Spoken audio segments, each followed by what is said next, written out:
Good afternoon, everyone. My name is Janice, the host of Stories That Inspire Us. And today is Friday, June the 17th. And today we have an amazing guest on. I want to welcome to the Stories podcast, Jenn Henry. Jenn, thank you so much for being here today. Thank you so much for having me. It's a pleasure to be here.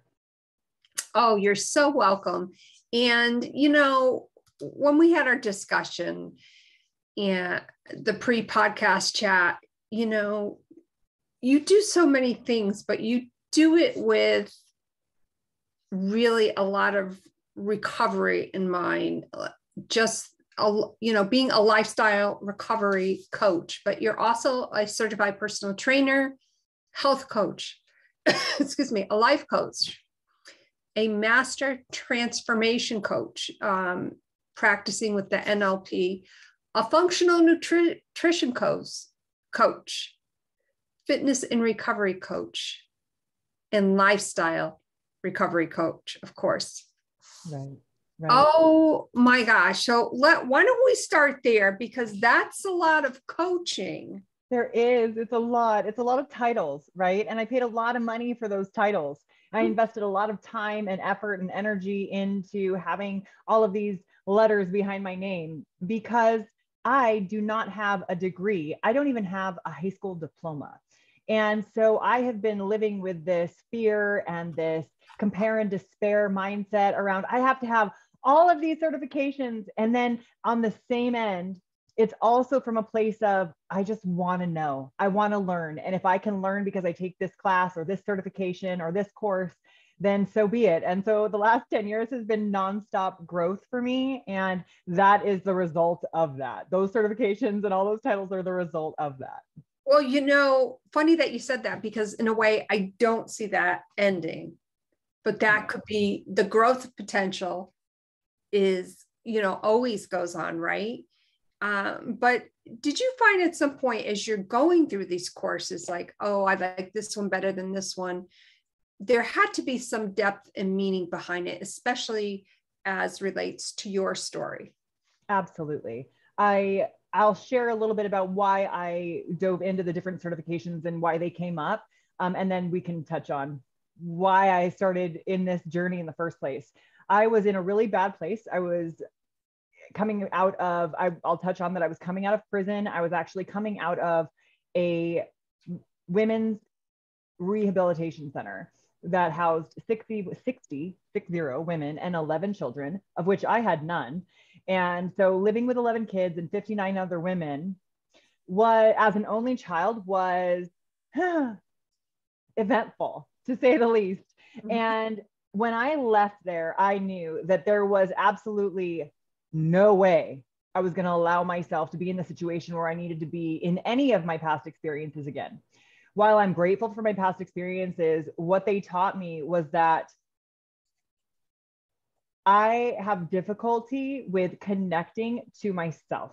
I believe we all have difficulty with connecting to our current experience, what we're actually feeling, how we actually feel about certain things, what we're doing, how we're feeling in the moment, which is why we suffer from so much anxiety and depression, because we're not able to be present. We're constantly worried about the future or stressing or concerned or worried about the past.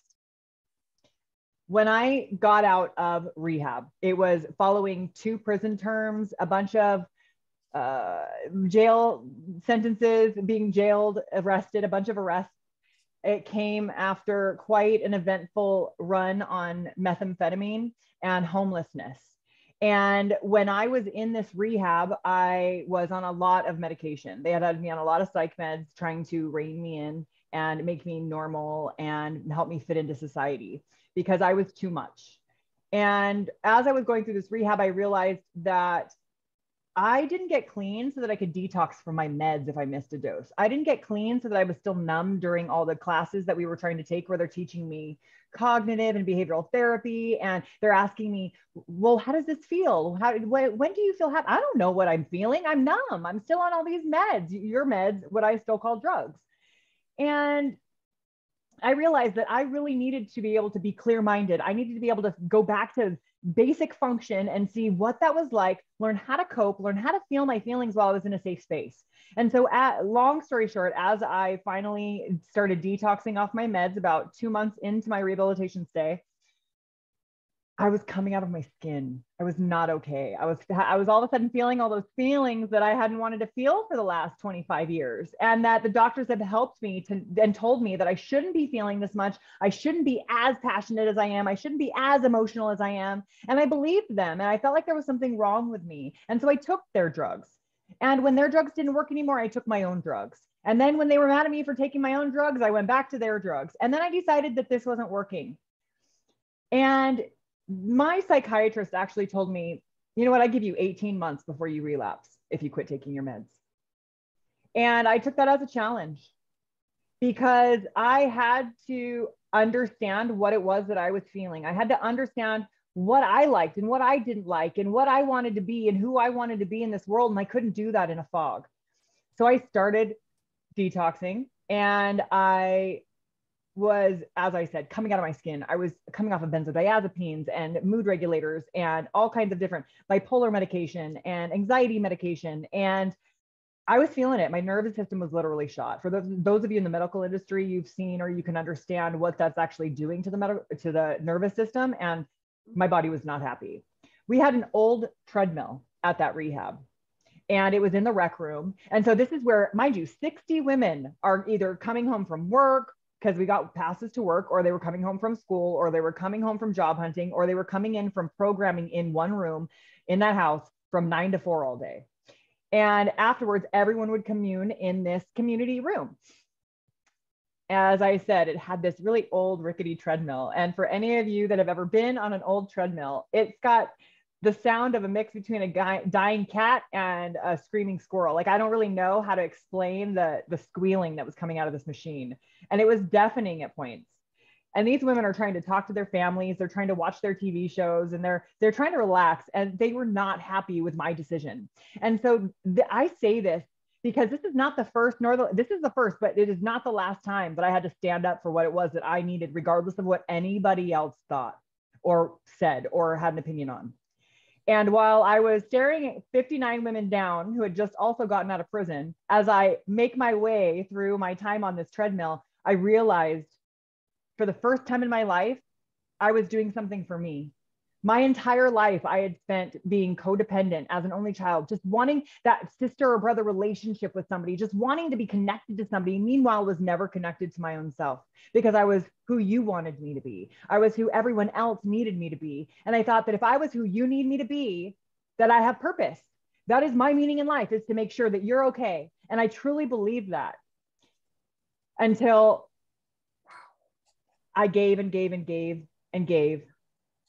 And they took and took and took until there was literally nothing left of me. And I found myself dying on a cot in a jail cell for the last time. And I decided that that was never going to happen again. That was not going to be my story. And I saw myself for the first time being who I was being. And I felt so sorry for the girl that I was staring at, crying, sobbing, just a mess on this cot, coming off of being on methamphetamine for years and having not taken care of herself, having not eaten, having not slept, having not hydrated, literally dying. And I realized right then and there that after everything I had been through, after all the times I'd committed suicide on the installment plan, because I was too afraid to live, too afraid to kill myself. And so I would do it incrementally by trying to one up each high, by trying to one up each numbing or escape, each disconnection. And it finally got to the point where I realized that no matter what, I was here. I was here for a reason. There was something, somehow, some way. I'm still here, whether I like it or not. And so I better make the freaking most of it, right? What am I going to do now? Because I'm not going anywhere. And I knew enough to know that suicide itself was a permanent solution to a temporary problem. However, this did not feel temporary. And I knew that it would not be if I did not make a change. And so slowly throughout my last term in prison, throughout my stay in rehab, I realized that I'm going to have to start asking myself what I need and what I want. And at that time, I wanted to move my body because I was coming out of my skin. And I knew that at least if I could move my body, I wouldn't feel like bashing my head in the wall, because that's what it felt I wanted to do. And slowly but surely, they came to terms with it. I had to get in a couple altercations, but I was more than willing to fight for my life this time, literally. And as time went on, I continued to move my body. I got into running, and then I got into weightlifting, and then I got into like doing HIIT workouts and running boot camps. And I got my personal training certification because I thought, this is it. This is the way that I'm going to change the world. This is the way that I am going to save people from themselves, right? I'm going to teach them how to connect. And that worked for a long time. I was a personal trainer and I ran boot camp for about 7 years. During that time, I started competing on the stage. I started doing fitness and bodybuilding competitions. I did about 17 competitions, took 9th in one and took top 3 in the rest. Whoa. I was walking around at 7% body fat for like 3 years. I weighed every single thing that went into my mouth. I would look in the mirror and judge myself because I'd gotten a 2nd place. And I was judging myself next to women that were doing performance enhancing drugs that I wasn't willing to do. There were certain supplements I was absolutely willing to take to contribute to my body transformation. But there were certain things that I was not. And yet again, I find myself comparing myself to something that isn't what I actually even want. Right? And I find myself completely disconnected yet again from not just myself, but what I really want, what I really want to be experiencing. All of a sudden, I'm back in this weird addiction-like lifestyle where I'm in judgment, I'm in scarcity, I'm in compare and despair. I am completely disconnected from my why and what I want to be experiencing, because what I was experiencing sucked. People would walk up to me, oh my God, you look amazing. I want to look like you. I want to be healthy too. And I'm like, well, you got to pick one, because if you look like me, you're not going to be healthy. And if you're healthy, you're not going to look like me. And I realized the words that were coming out of my mouth. And so you know what? I decided I needed to step back again. I needed to reevaluate, and I stopped competing. I actually stopped personal training. I actually stopped working out altogether, because I'm an all or nothing kind of girl at this point still, right? It's all or nothing, 100% in or 100% out. And I put on 20, 30 pounds, which I wasn't super mad at. I was okay with my body. I had started to learn how to love it. It was difficult, but it took me time to learn how to really love my body and accept where I was at. But what really, but I still wasn't there. I still wasn't happy. I still wasn't sure what I was supposed to be doing with myself. I still wasn't 100% like satisfied with just my life in general. And so I started looking around, and I found a school called the Health Coach Institute. And it's pretty well known now. They advertise quite a bit. And I did their 6-month health coach program. Then I did their life coaching program. Then I did their mastery program, which is where they really dive deep into the neurolinguistic programming, or NLP, as most know it. Right. And they dive into TCM, which is the transformational coaching method. And from all of this, I was able to recognize where I was disconnected, where I had gone wrong, kind of branched off direction. I don't want to say necessarily wrong, because I'm super grateful for every path I've taken. But when I really stepped back, I realized this is exactly what I was looking for when I was trying to personal train. Because when I'm there counting reps for my clients, making them do what they're doing, and I'm standing there and I'm being the coach right in front of them, that's amazing. And they're giving me their all, and they're definitely killing it, right? Love to see it. But that's a half hour to an hour a day. A couple times, maybe 3 times, 4 times a week. Who are you being the other 23 and a half hours of the day, the rest of the week? When you walk out those doors, who are you being? And that's who I wanted to talk to. I wanted to support habit shifting, because when it comes down to it, it's our habits. It's our daily habits that continue to take us in that hamster wheel that we keep wanting to get off, but like, oh, we got to put the next foot in front of the other. And then how can I go like this if I'm supposed to be doing this? If I'm supposed to be right foot, left foot, right foot, left foot, how dare I try and take a right turn or even inch off a little bit? And so as I was deep diving into this coaching, and I was realizing what the difference was between health coaching and life coaching and personal training, and the difference between coaching and consulting, I realized in my heart, deep down, I was a coach. While I had, and I'll explain because I know that there's a common confusion, right? Are you a coach or are you consultant? Well, I'm definitely both, right? I'm definitely both. And it just depends on which hat I'm wearing that day. Consulting or like therapy or psychology or those kinds of fields, they're the experts, right? Like as a personal trainer, I have my personal training certification. I have the knowledge. I'm going to tell you, come to me, you tell me what you want. I'm going to tell you what to do step by step. I'm just going to tell you what to do. You're going to go do it. You're not going to think about it. You're not going to argue with me. You're just going to go do it. That's a consultant generally, right? Or you hire someone to help you with your books and they tell you what to do with your books and your finances and stuff like that. Consultant. Someone who is hiring, you're a nutritionist. You're going to go to them. They're going to tell you what macronutrient balance is good for your body. And they're going to help you write out a meal plan specifically based off that macronutrient balance. You may get a say when they're asking you, like, do you like these types of veggies or these types of meats? But for the most part, they're creating that plan whether you like it or not. Coaching is different. Coaching is when we make you the expert. Our job is to be curious. Our job is to ask the right questions so that you can start to answer them yourself. Now, I can give you information. I can give you experience of my own. I can share those things with you. I can make some suggestions, but ultimately the action steps that we create together are based off the goal that you set, and they are actions that you're going to take. And so I learned how to do that, right? I had to learn how to be a product of the work before I could actually deliver the work. And so for a year and a half, 2 years, I was deep into not just coaching, but being coached. And I got hooked. And so from there, I invested in a coach and spent quite a bit. I will admit that my first coaching experience, I think I spent eight grand for 6 months, I believe is what it was. My second one was 15 grand for a year. My next one was 12 grand for a year. And my next one was 25 grand for the year. And that's the one I'm in right now. And those are investments that I've made in myself because I believe in the work.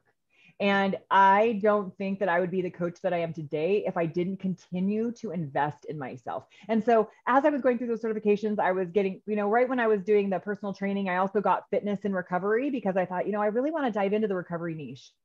And that is when I really started to get into this idea of lifestyle recovery. I myself, having been addicted to drugs for a long period of my life, believed that I was just an addict. That was just the way it was. I'm always going to be an addict. And that's how it is. And that's true for a lot of people. It absolutely is. If you have been a victim to drugs in your own life, right? If you have victimized yourself because of drugs, there's a high chance that you are an addict and you have addictive tendencies. Now, I've been to AA, I've been to NA, I've done the 12 steps at least a half a dozen times thoroughly with sponsors. And what happened was I got a sponsor in the program. For you, those of you that don't know, AA, NA, CODA, these different meetings, these different anonymous programs have 12 steps. The first one, admitting powerlessness. And I can understand admitting that I'm absolutely powerless once I use meth. Once I do the drug that disconnected me entirely from reality to the point where nothing else mattered anymore ever. Absolutely powerless once I take it. But what I could also, I had a sponsor. They'd suggest to get someone that you look up to who has time in the program, who has sobriety or clean time. And they say, listen to them, don't do anything without talking to them, call them first. Call them every day. And I did that. And I followed and I followed and I listened and I listened. And more, I was outgrowing my sponsors. It became that I wasn't really going to them for advice. They were coming to me. And so I would go to a different sponsor. You know what? I think I've outgrown this person. And I would continue. And I realized that's how I knew there was something missing for me. And now, just touching in today, a lot of my clients are old sponsors of mine. Wow. Now, first of all, thank you for sharing your life in such a very raw and vulnerable way, because I know that there are so many people out there right now that are suffering from different addictions. And I want to also touch upon something that you also said. You felt that suicide was like you were on this installment plan. That's a pretty heavy thing to say. When you've had clients does any of that come up? Like they say, oh my God, I just feel like I want to kill myself. Like, and I know that so many people are struggling with these type of issues and think that that is the only way for them to go. But you also said, which is very important, very key, it was a temporary, it was a fine temporary solution, a permanent solution to a temporary problem. Yeah. And though it didn't feel temporary in the moment, you know, it was. And it was because I had a choice to make. Was I going to continue to live in the experience that I was living in, or was I going to make a shift? And what did that look like? Was I willing to reach out to anyone and ask for help? Was I willing to open a book and read if I wasn't willing to ask for help? And that's what I ended up doing, was reading. And I read and I read and I read and I read. And I started to touch on the lifestyle recovery aspect of it, because that's really when I realized, like, this 12-step program, while it's given me so much, is not for me. I need more, right? I need more than this. This is amazing, but I need more than this, because as my recovery went on, I did start to have a drink here and there. And I did start to, and I hope you don't mind me saying this, but I do use THC for medicinal purposes because I can control it. I know what's going on with it. It's more natural than the psychotic meds that the psych meds that they were giving to me, that was ruining my liver, destroying my body. And so I realized that it's not just about the drugs and alcohol, right? We're taught that those are just symptoms of a disease. Well, dis-ease, we're definitely not at ease, right? But what I truly believe is that we are not just suffering from an addiction issue. We are suffering from chronic disconnection. Because not everybody that suffers from disconnection turns to drugs and alcohol. Some turn to sex, some turn to Netflix, some turn to Doritos, right? Some turn to journaling and writing and they become amazing authors. Some turn to the gym and, like I did, just become incessant and obsessed with working out, and that becomes their new outlet. And the truth is I was still disconnected. As much as I thought I was connecting, I wasn't. And so that's what I was missing. How can I be present in life if I'm completely disconnected? How can I find joy if I can't connect to what joy even feels like? How can I identify what's making me sad if I don't even know what the difference between sad and angry and fearful is? If I really can't identify those things, if I ask you, what do you want right now? Which I ask lots of people, being in the work that I do, what do you want? Well, I don't know. I just know what I don't want. Okay, great. So we're focusing on what we don't want. So guess what we're going to get? Mm-hmm. So let's try and figure out what we do want. And I knew at the time I did not want to die, but I did not want to live either. And so that's the life that I was living. And so as I had this, I will call it a spiritual awakening, or this moment of connection, of final connection, where I was actually associated into my body and could be myself and feel my feelings and feel the discomfort and allow myself to feel that pain. It wasn't until I allowed myself to be present in my body, feel the pain, that I was able to start finally healing it. Exactly. And I think for a lot of people who are suffering from the addictions, when you are in the thick of it, you don't see that way out. And I think your mission in being a life recovery coach, like, and what you said about the chronic disconnection and about how you were all in when you first started the personal training. And correct me if I'm wrong, because you're the expert on this, and I think I know what the answer is. But I think in a way, it was a way of taking control. 100%. Absolutely. And I didn't touch on the fact that, growing up, I was a cutter because I didn't know how to feel. I didn't know how to connect. And that was, I look back now recognizing, I have cuts all over my hips, right? And that's something I had to deal with and face when I was competing, and I could have my bikini and it was showing, and I had, we had tan on and stuff. So, but I had to deal with those feelings and recognize, and I got to do the work around what was going on. Jen, you were disconnected, and it was my way to connect. Same thing with working out. It was connecting through the pain. It was connecting through the present moment. Now, I still work out to connect. Do not get me wrong.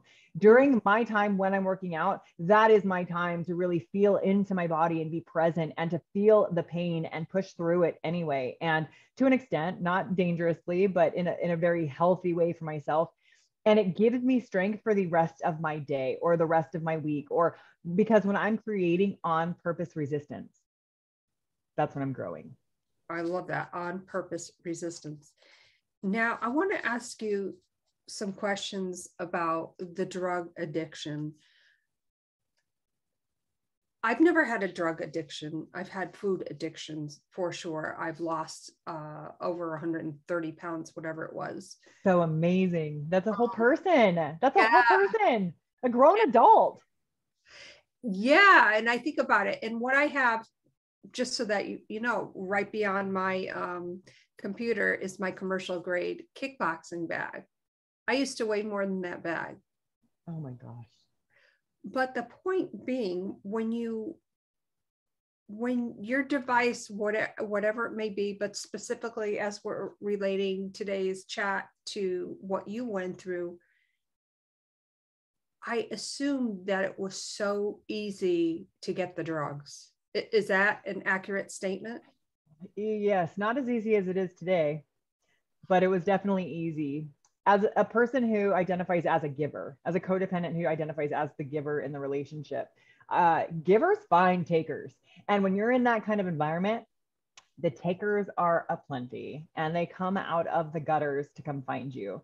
And it was one of those things where they made sure to find it because I was the one with the money. And so it always came. And then it would come in different ways. They would borrow my car and be gone for a week at a time, but come back. And I mean, it was a really crazy time in my life from 16 to 25. But what I will say is that it wasn't so much for me. It wasn't about specifically that drug. It was about, I was an intravenous user. So I used a needle. Mm-hmm. I used to shoot up. We were hypes. And I was more addicted to that needle than I was the drug. I would start salivating when I'd pull the needle out, way before the drugs ever got there, because I was addicted to the escape. Wow. And I'm sensing, obviously, that type of self-destruction relates back to when you mentioned that you wanted to feel the pain and you were cutting, correct? Yeah. And it's so interesting because you would think that with my story so far that I had this horrible childhood and that was abusive, or there was some story, some kind of trigger. But the truth was there wasn't. I was an only child who was bored out of her mind, had everything handed to her, was ungrateful because I did not know how hard my parents worked to give us what we had. My parents loved me through giving because they didn't have. And so I loved others through giving who didn't have. And even if they did, oh, you're cold? Here, have my jacket. I'd go home from school without a jacket. My mom would be like, where's your jacket? Oh, well, so-and-so was cold, and so I gave it to them. Well, you're going to get it back from them. Oh, but they don't have one. Yes, they do. They just didn't wear it. Go get your jacket, right? And she'd have to convince me to get stuff back from people because it was just one of those things where we had, and so I gave. And I can't tell you why I didn't appreciate it. I think that when you just have, you don't know what it's like not to have. And it wasn't until I hit the streets and was living in my car and then had my car stolen from me, and multiple exciting more instances similar. I mean, let's see, gang rape, jumped by hookers because I was walking on their corner at a certain time during the evening, 2:30 in the morning, and they didn't like the fact that I was on their corner, so I got jumped by hookers. I got held hostage the day before, the day of, and the day after Christmas one year. Lots of fun stuff. I mean, there was lots of stuff there. There's plenty of stuff that I could easily be and might still mildly be traumatized by. However, I'm still grateful for my experiences. I still don't blame anyone else for what they did to me, mm-hmm. because I was in that situation by choice. And that's a very, very powerful statement. You're not saying, as you mentioned, you didn't have a terrible childhood. You were an only child. Everything was given to you. And maybe in that situation, maybe the boredom of that or when you're not ever told no, when you're never given any consequences, someone's going to give them to you. And even if it's the judge, and that's who served me consequences. And I'm so grateful for them. I learned in prison, I learned structure. Shit, I learned how to sew and how to iron. I learned how to make my bed every morning because I had never done those things because I didn't have to. Wow. Never. And right now, especially, I see this generation and I'm devastated because they have been handed everything and everyone wants to coddle them and tell them it's okay. It's not okay. It's not okay. People lose, people hurt, bad things happen, right? And while I'm not saying go out and traumatize your kid, throw them on the streets, let them go without. Let them go without. Let them feel what it feels like to have to work for something, to have to earn something so that it's worth something to them. Right. Because right now, I guarantee you, all those iPhones, all those Xboxes or PlayStations or all the things, oh, they appreciate it, but do they? Right? Because there's a big difference between appreciation and entitlement. Well said. Oh my gosh. Jenn, I think you need to definitely write a book if you haven't. Oh, I'm in the process right now. I absolutely am working with an editor and I have a coach around that. And I have a publisher lined up. And so I was going to aim for the end of the year. I talked to my coach though, and she suggested that we wait until the beginning of next because with the holidays, it makes it really kind of, so we'll see. I may still do it at the end of the year. It should be done in about, I would say my book will be done within the next 3 months. So by the time publishing is done, and I mean, we got to make the cover, we got to do all kinds of stuff. So I would probably say the beginning of next year, maybe spring of next year. That is so exciting. And you definitely have to keep us posted where you are in the pipeline with that. Absolutely. I am just blown away. And I know you'll be back again. Excuse me. Hopefully sooner rather than later. I am so humbled that you took the time today to share your story in such a way and be present for not only yourself, but the viewers and the listeners who are going to be watching this maybe on YouTube or from, the podcast app, whatever it may be. Your story truly inspires me. And I want to thank you for being so vulnerable, because I know somebody out there will be listening to this and will take action in their own lives. And that's what story is all about. So thank you from the bottom of my heart, Jenn. Oh, thank you so much for having me. It really was an honor to be here. And, I just want to say to the listeners that you are the only one who gets to decide what you experience in this life. And if what you are experiencing is not what you want, you can absolutely shift it no matter where you come from. I have had everything and I've had nothing, and I've learned how to be okay with or without, because I decide. My circumstances do not decide my experience. So wow, so powerful. So powerful. Jenn, one final question. How can our listeners and viewers get in contact with you? Well, I am on most platforms. I'm Miss Jenn Henry. So let's see, maybe not most. On Twitter, on LinkedIn, I think on both of those, I'm at Twitter, LinkedIn. Yeah, both are Miss Jenn Henry, and MissJennHenry. My email is also Miss Jenn Henry, spelled the same way, @gmail.com. And my Facebook is Jennifer Henry. My Instagram is Fit Mind Body, the letter N, Spirit. And I also have my business page, which is Lifestyle Recovery Solutions, is linked to that as well.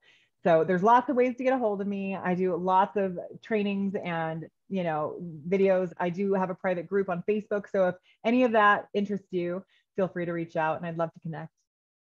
That is wonderful. Thank you for sharing that information and how everyone can get a hold of you.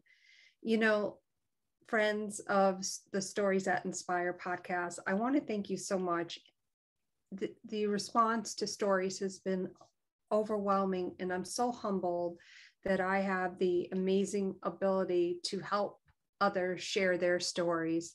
If you're listening to this, if you can hear the sound of our voices, if you're viewing this, wherever it may be, please come back often and know that your story matters.